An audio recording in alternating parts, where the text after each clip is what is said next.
Hey, welcome back everybody. I just wanted to say thanks on my first video that we did on the mud mixer for everybody who liked and subscribed to the channel and commented on the mud mixer. This thing's a beast, and I'm glad to have it.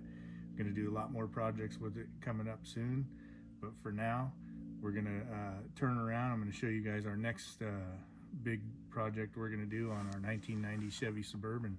So here we go. This is a stock 1990 Chevy Suburban we picked up. We had this truck built twice already. Once when I first got it, and then my son took it over and lifted it. And needless to say, he went to a diesel for obvious reasons and took all the suspension parts and put them under his new project. So this being said, we had put a crate motor in it with the NV 4500 hydraulic clutch. Everything's good to go, so we went ahead and ordered a new suspension part for it, and we're going to get it back up, new wheels and tires. So stay tuned, and we'll keep you posted. So the first step we're going to take is we're going to be pulling off these 10-bolt axles. We got crossover high steer for this truck. We got a 44 for the front. Wish we could do a 1-ton, but that's out of the budget right now. So we got a steering box, a two-wheel drive steering box for the crossover steering we're going to install today. But eventually these springs, this front axle is going to come off. We got a 6-inch lift, BDS lift I think it was, with some Fox shocks for the front. And then we got a 14-bolt we'll be putting in the rear, running 488s with Detroit lockers front and rear. Overall, it's a decent truck. Has some cancer on the roof up in this corner, but eventually this will all get taken care of. If you swipe around over here, you see this beautiful pervert van with a pop-up camper. I'm hoping to mate that to the top of this, at least use the structure and build a new lid for it. Inside, it's gonna get gutted. I've been storing all the parts in here. 5-speed, twin stick 205, Tom Woods drive shaft. We're going to reuse all that stuff on the drivetrain since it's all in here. Maybe get some new seats. The dash has been upgraded to Dakota Digital. We added a clutch pedal out of 85 3500. It bolted right in to run the hydraulic clutch.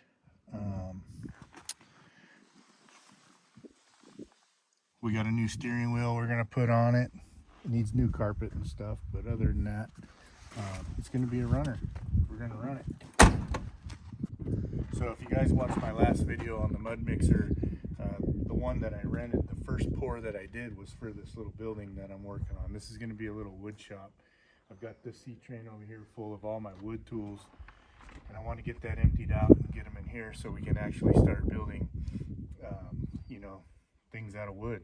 We'll be able to do all that in here without getting sawdust all over our mechanical tools that we want to put in the seat train. So if you want, let's take a look around. We're putting the plywood up now. This is what the inside looks like. This concrete was all done by the mud mixer. But yeah, this will be where we're going to put all of our woodworking tools. We'll have a door that goes into there. In case we want to build speaker boxes or whatever, we can do all that in here, and then we can go in there and do all of our greasy mechanical stuff. But yeah, this is what I've been doing. This is what's been keeping me busy. I didn't get a whole lot of video footage of it because it was just me framing it up. All right, so we got everything unloaded that we have for this rig so far.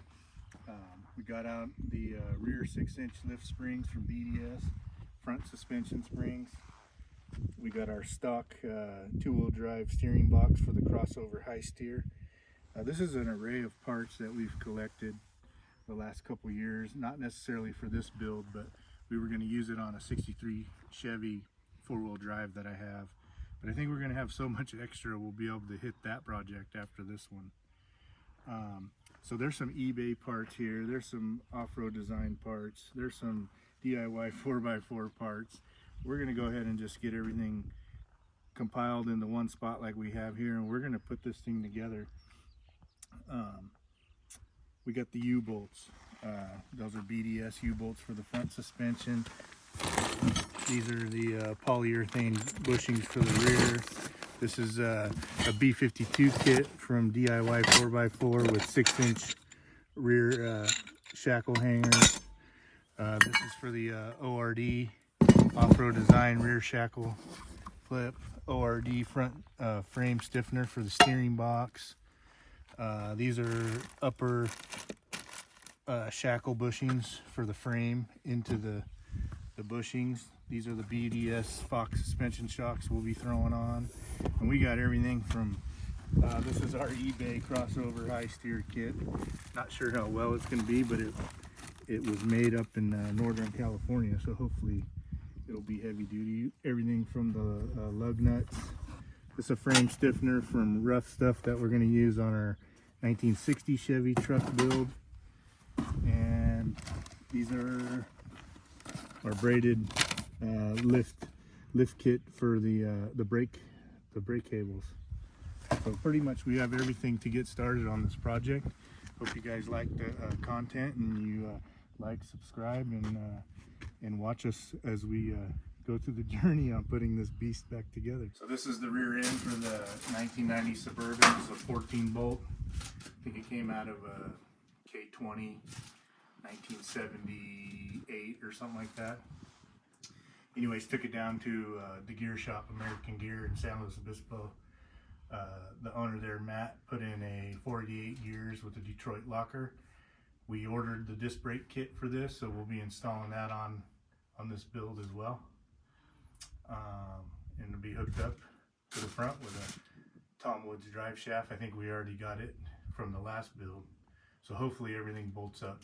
So the reason we're leaving this bad boy back here for right now, it's so heavy, and we're still waiting for the inner and outer hub bearings to be able to put the rear disc brakes on it and get it into rolling assembly. Right. So this is my 1963 Chevy short bed. This was a 2-wheel drive truck when I picked it up. I had it lowered, big block 4-speed, ended up grenading that truck. Long story short, consolidating vehicles. I had a 78 Chevy 4-wheel drive, decided to put it up on that 78 Chevy chassis, and this is what I ended up with. Stock 350 tranny, 203 transfer case, 10 bolt front and rear, 373 gears. Needless to say, it's tired.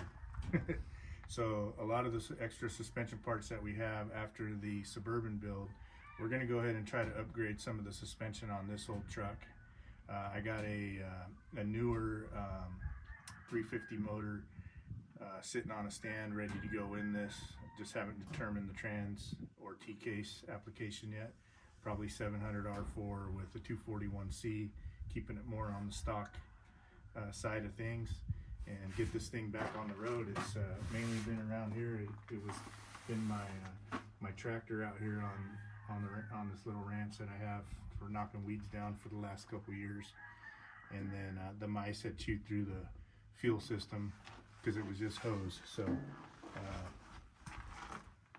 hopefully we'll get her up and running after the Suburban build. There's no lift on this. This is just a body lift to get the body leveled out on that chassis, because there's so many dips in the 78 Chevy chassis. It makes it look like it has a tall lift. It's 33 by 12.5 by 15-inch tires. I'm hoping to upgrade them to a 35, 12.5, 17, and just get it an all-around work truck. So don't tune out yet. We got a couple more things I want to show you over here we picked up last week for some other projects. When you have projects, more projects come, and more opportunities come, and more parts come. Sometimes you can't pass them up. You got to go buy them and save them until you're ready. This is a 1954 Chevy 4-door twin chopped louvered hood.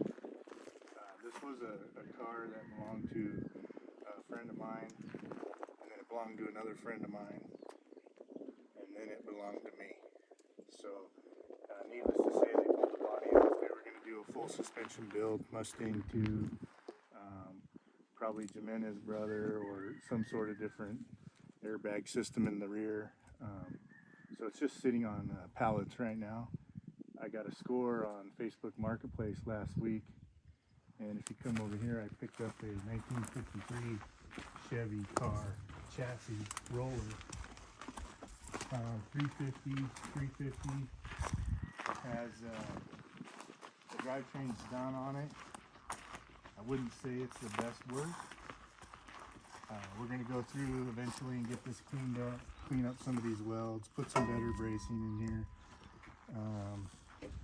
maybe fix the airbag cups, do some brake work on it, and hopefully get that old 54 mounted on this chassis so we can get it into a roller and possibly start driving it and doing the metal work on the body that was unfinished. I still know the previous owners, so I'll be chatting with them on their ideas and what they wanted to do in the build before it stopped. Luckily for us, we have access to a dustless blasting system, which we'll have some videos on that soon as the weather warms up, and we'll probably do a little blasting on that car as we start stitching it up, finishing the chop and finishing any quarter panel repairs or whatever we got to do on it. By no means am I a professional, I'm just a hobbyist, and these are just some of my projects that I want to share with you. Since we're out here, I think I'll go ahead and go over some of these other cars that you guys are seeing in the background and where I got them and how I accumulated them. This here is a 1941 International KB. It was a 2.5 ton water truck, so I don't know what they would actually call that. This unit was. We have another one where a lot of these parts came from, was my grandfather's old truck. My dad got the truck, decided to put it on an S10 chassis. This one came along in a better shape, so we decided to swap the bodies. You've probably seen the old one across the yard there sitting on a 3500 chassis, something we were tinkering with, toying with. But anyways, long story short, this was the first truck I believe my dad learned to drive on. Crashed it into the front of their house because the brakes went out. But he had been working on this one, setting it up on the S10 chassis. You're going to go with a 350, probably shorten the frame. But just like any other projects, life gets in the way, and here we are. So we'll go down the line. The 54 is the one I got from a buddy. They were working on it. Ended up with another projects, better project, and it got handed down, and I ended up with it. So this is one that I'm hopefully going to get into a roller and possible driver. This is a 1940 Dodge 4-door. I looked up the paperwork on Chrysler off the VIN, but it had been in a fire up on Santa Margarita Ranch probably 25 years ago. I was working out there doing some construction before the ranch sold. Talked to the owner. He said I could have it if I come get it, otherwise they were gonna bury it.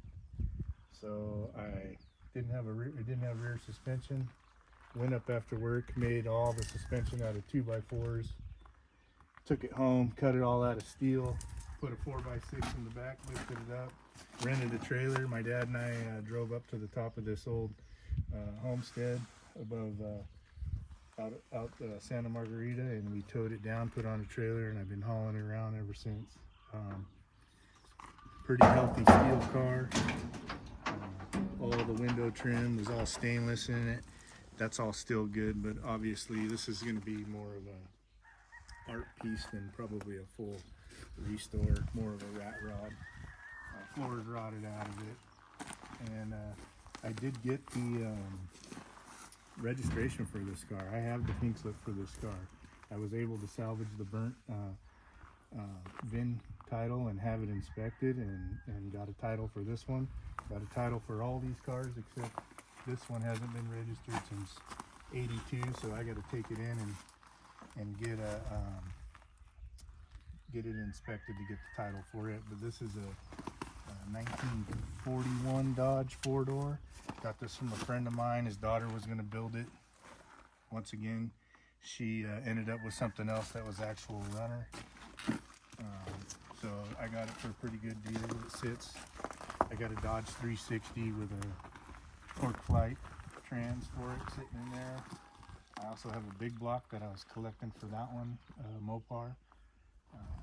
This one came with a bunch of front end suspension parts that I have stored in the C-train. Other than that, I think it just needs motor trans and get the front end rebuilt on it, and obviously wheels and tires and wiring. These are going to be some cool bombs once we get the time and actually it's just time to get them wired in and hooked up and ready to go.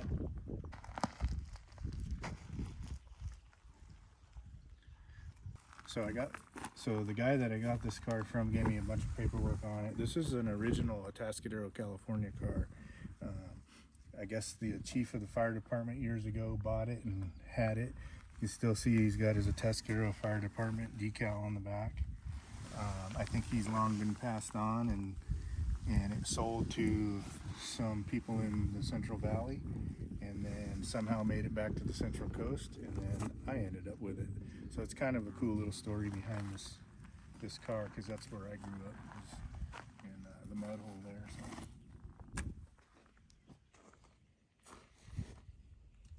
this right here is a 1960 Chevy long bed K20. Was one of the first trucks I was starting to build on. Had it sandblasted. It's actually kept up in the elements, but I have all new metal for it. Obviously the roof lid has to come off and be blasted and tacked back together. I hope to get on this thing soon, because I had a lot of work in this.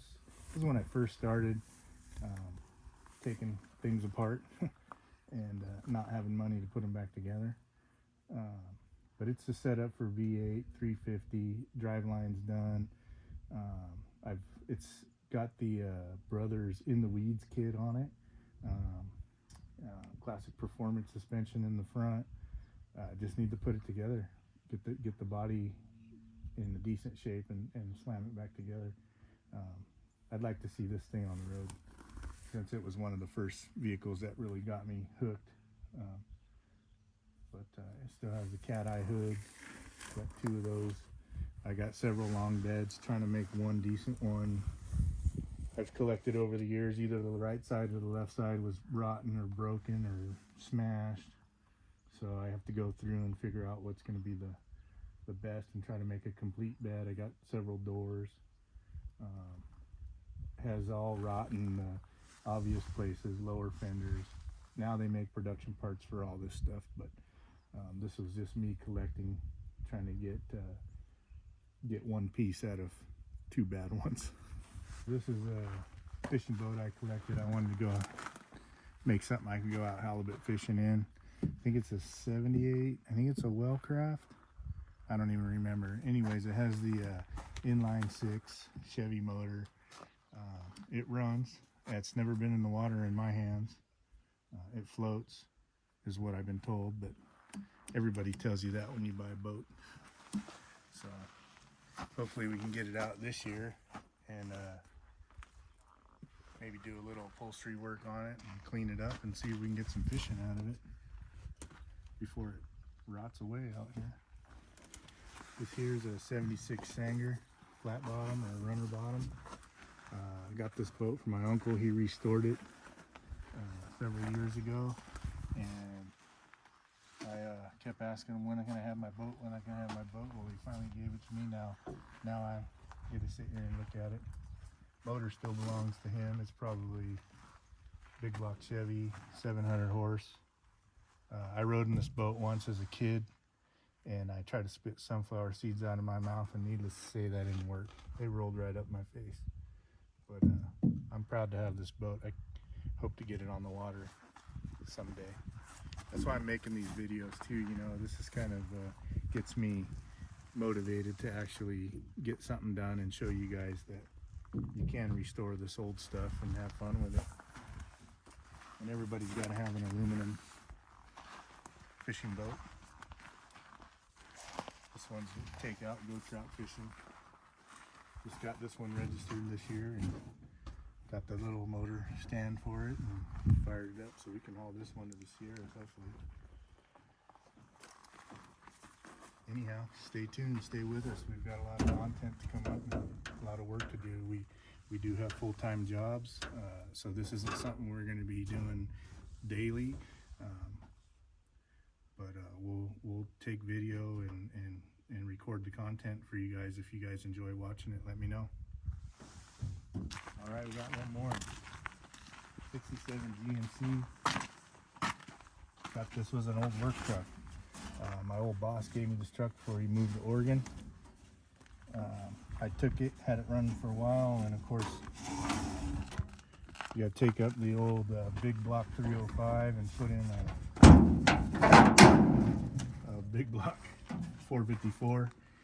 But I believe I spun cam bearings in it. You know, having the SM 465 with whatever rear ended in this big motor didn't work out too well. So we're gonna pull this out eventually. Something my son wants to get on to see if it is an easy fix, and maybe swap out the rear end or the manual trans with an automatic.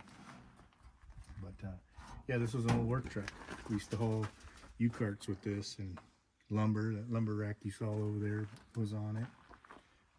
I thought I'd retire it and make it a cruiser. Well, when you can hit the gas pedal and rev it real high, it sounds cool, and then we end up breaking things. So that's what happened to this one. She's been down for a year, but we'll get on this one too, hopefully. Me or you.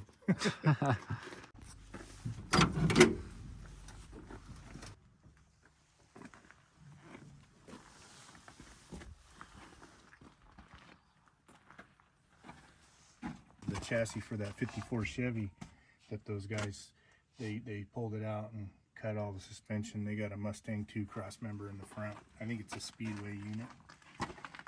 Anyways, I didn't want to mess with all this right now. Financially wasn't in the budget, and I found that roller, so I'm hoping to get it on a roller and maybe get that thing running and driving, and then we can work on this. We can dust blast this and get it cleaned up when we get all these parts for it, and redo the chassis like they wanted it done. So with put on this steering box stiffener, but we have some condenser lines that run through here, so we're going to go ahead and notch this up so we can get it to fit flush up against the steering box and the front cross member.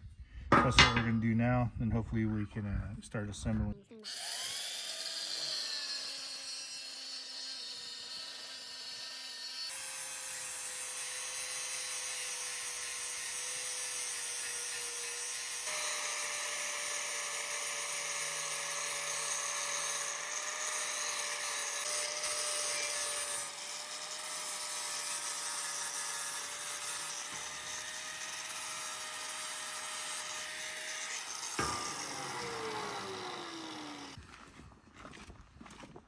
All right, so we got this Cardone 2-wheel drive steering box on for the crossover high steer, and we got the arm. The arm's not torqued, but the box is all installed.